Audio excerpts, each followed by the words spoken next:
I'm Andy Chanley from 88.5 FM in Southern California, and this is an 88.5 FM here at home.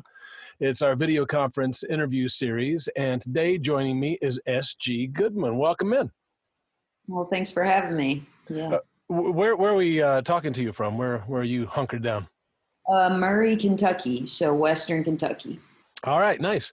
The new album is called Old Time Feeling, and you've been hearing the title track, as a matter of fact, on 88.5 FM a lot here lately. So you hail from just about an hour west of there, right, in Hickman, Kentucky? Yes, on the Mississippi River. Right on the Mississippi River, a farming family, if I'm not mistaken, right? Yep. Did you grow up with 4-H and FFA and all of that good stuff? Yep, I competed in shooting sports and 4-H, state champ, and was the president of the FFA chapter. Nice. Congratulations. That's fantastic. I think that was supposed to be a joke, but you didn't realize that actually I'm third generation FFA president. So. Oh, fantastic. Head, heart, health in hand. Is that right? I think that's right. So the 4-H's. I'm from the Midwest myself. I'm from, I have rural roots in Indiana. And if I'm being 100% honest with you, I think that I had a block on the first single from your record, because I think that you so unapologetically embody and commentate on what it really feels like to be a Midwesterner in your music. And I think I didn't want to go back there in some way. It's like that Ben Folds 5 song, you're worried they'll discover you read back fast kind of thing. But I mean that as a compliment. You get a warts and all kind of feeling from your music that you're looking at what's around you and making commentary on it. Well, thank you. I don't, I don't really know what a songwriter calls themselves doing if they're not, talking about what they're seeing in the world. So there it is. Yeah. Yeah. I was just talking to Steve Earle in one of these here at homes a month or two ago. And he was talking about how sometimes the commentary he makes isn't very popular with the people around him. Mm-hmm. But sometimes he stands by the commentary he makes, and whether it's popular with those people or people in metropolitan areas, is just make sure that he stays honest to what he feels. And I feel really that's what you're doing. I think people are starved for authenticity, whether they want to admit it or not. Just because it strikes a nerve with somebody, it doesn't mean it's a bad thing. It probably means it was real. That's just how I see it. And, I am a songwriter, so I could write songs about anything, but it's just something I feel like being authentic, even though maybe it can be hurtful at times, but I don't shy away from holding up a mirror to myself. And, if people feel like I'm doing that to them, then that's their journey to work through. I see it, Exactly. John Prine quote, be yourself on stage and be yourself off stage. And I think you're doing that. I wouldn't call this an overtly political album, really, SG, but it really does showcase life in the middle of the country, a place where the have-nots are pretty plentiful.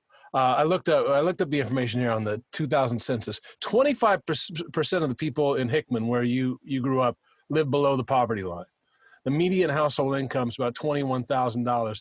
Some people in New York and Los Angeles, I think they have a hard time understanding why someone would stay there and be satisfied struggling and scraping by. I think I know what my imagination of the reasons are. How do you see it? Well, I think in order to understand that, you need to understand the complexity of poverty and what we're told as Americans get us out of that, which, a lot of us are fed the idea of education. And if you're a first generation, college student, a lot of times what you're up against is going back home and feeling that distance between your community and your family. And not only that, with my county that I grew up in, um, I feel like it's a reality in a lot more places than Fulton County. I mean, you can go all over Kentucky, all over the country, and see the fact that people can't. Even myself, even I have a farming family. It doesn't mean I have a big enough farm for me and all my brothers to make a living off of. Right. It's so your opportunities in your home and where your family are limited. So it's either continuing surviving the way or you know uh, experiencing the loss of that community and your family, while trying to supposedly better yourself.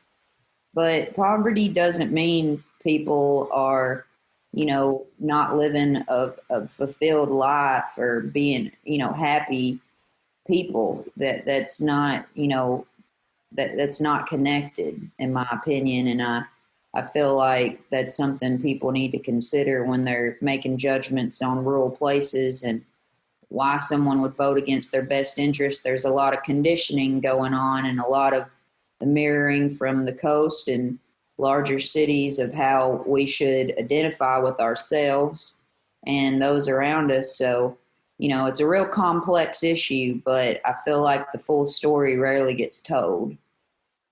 Well, it's clear that you've considered a lot of the angles of this. Yeah, I like in one of your songs, you say, not that your pocketbook can't afford to live in the city. You say, what's the quote? My soul can't afford those city lights.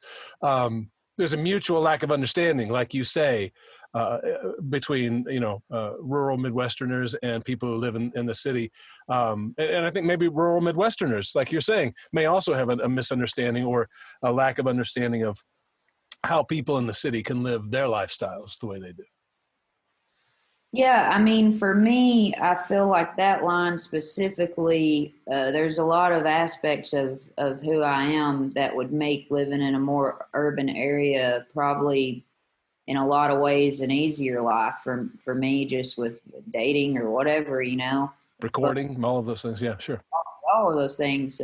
But at the same time, you know, a big part of rural life is the lack of representation for certain communities and certain political ideals.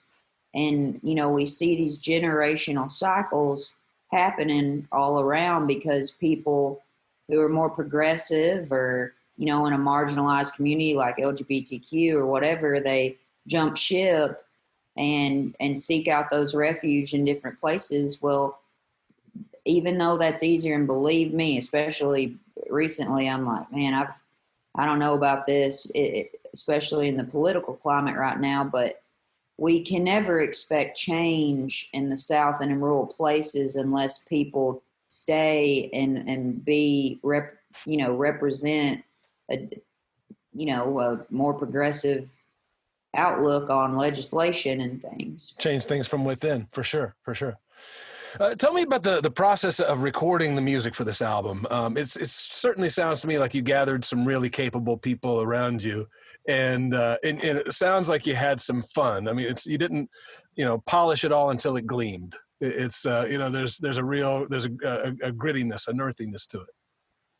Yeah, it's I wanted it to be a true representation of who we were as friends at the time. I've been playing with my band, Matt Rowan, Stephen Montgomery, for 10 years now. And that's a real rare thing in music.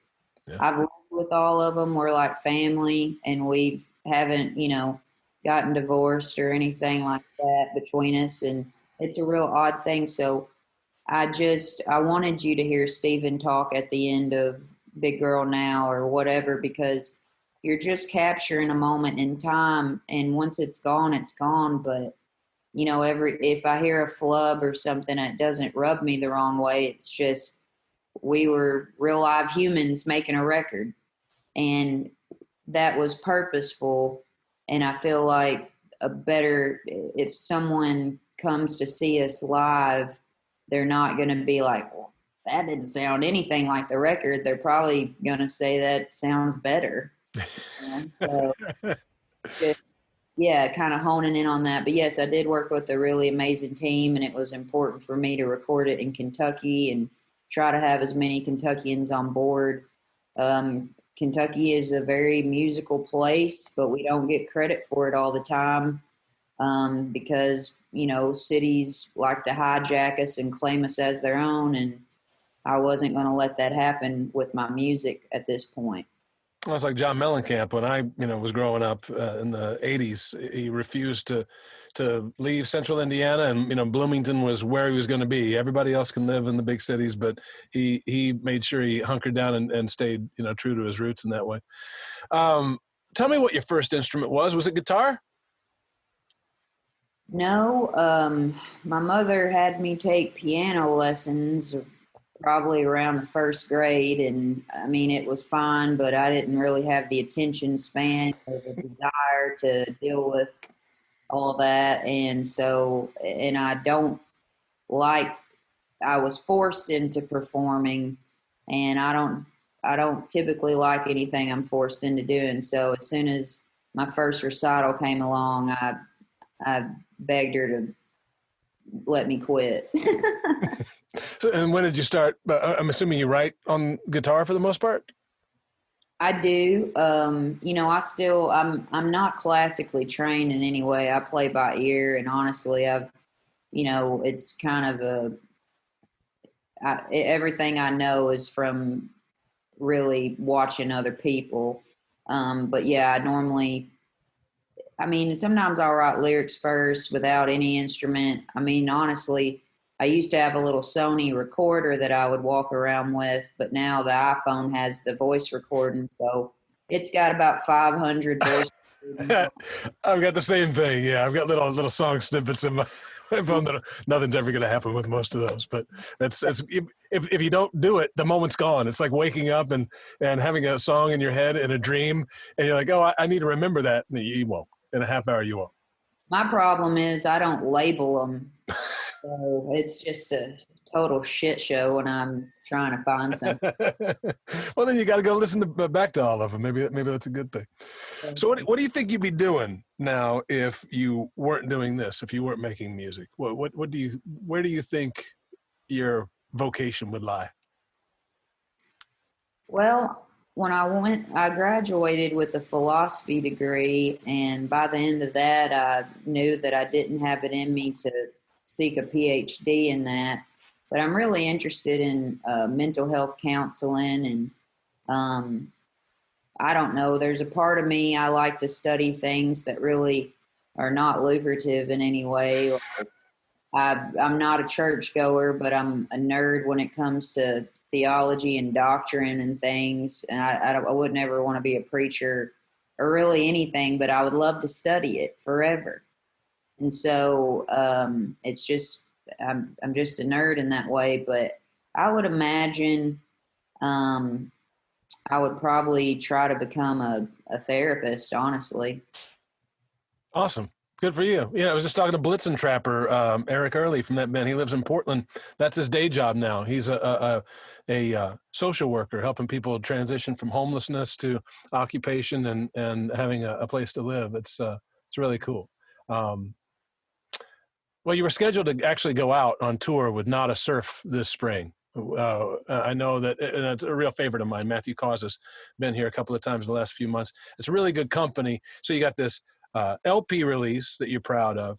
You got these big tour dates, and then a pandemic comes and just squashes it all. As you're starting to build up a head of steam, that has to bring you down. How have you dealt with the disappointment of that? Well, I didn't really let it sink in. I think so many things were up in there. We didn't know the longevity of this situation, and we still don't. I was just speaking with a friend today, and her tour has been moved back to the summer of next year. I have dates starting in April. And, honestly, I know the pandemic, the virus itself will be with us forever now, like technically. Yeah. If you're one of those fans of science like I am, if you believe it at all, which is kind of the problem. People walking around without a mask every time I see it, I take it personally because they're really making it to where I can't do my job and my dream. So I feel like after my album came out, good 2 weeks after that happened, I I feel like the depression and the reality really came in because I was really busy with press and stuff before that, but the fact that I couldn't even, be with my band on that day, or that's really difficult. But Yeah. I, not to sound corny, but there's some sort of reason for this to have been the timing, and I'm just trying to roll with it and figure out what good's going to come out of it. Yeah, well, that's a good attitude to have. It's the only good attitude to have, I think. Well, I tell you what, the new album, once again, is called Old Time Feeling. There are so many great songs on there. Tender Kind is just lovely. If It Ain't Me, Babe is just haunting and exquisite. I wish you lots of luck. I really enjoyed talking to you. You're the real deal. I think people will underestimate you at their peril. I think you're going to be around for a long time making good music. So I wish you all the best with everything. You too. Stay safe. All right. SG Goodman, everybody, on 88.5 FM here at home. Thank you.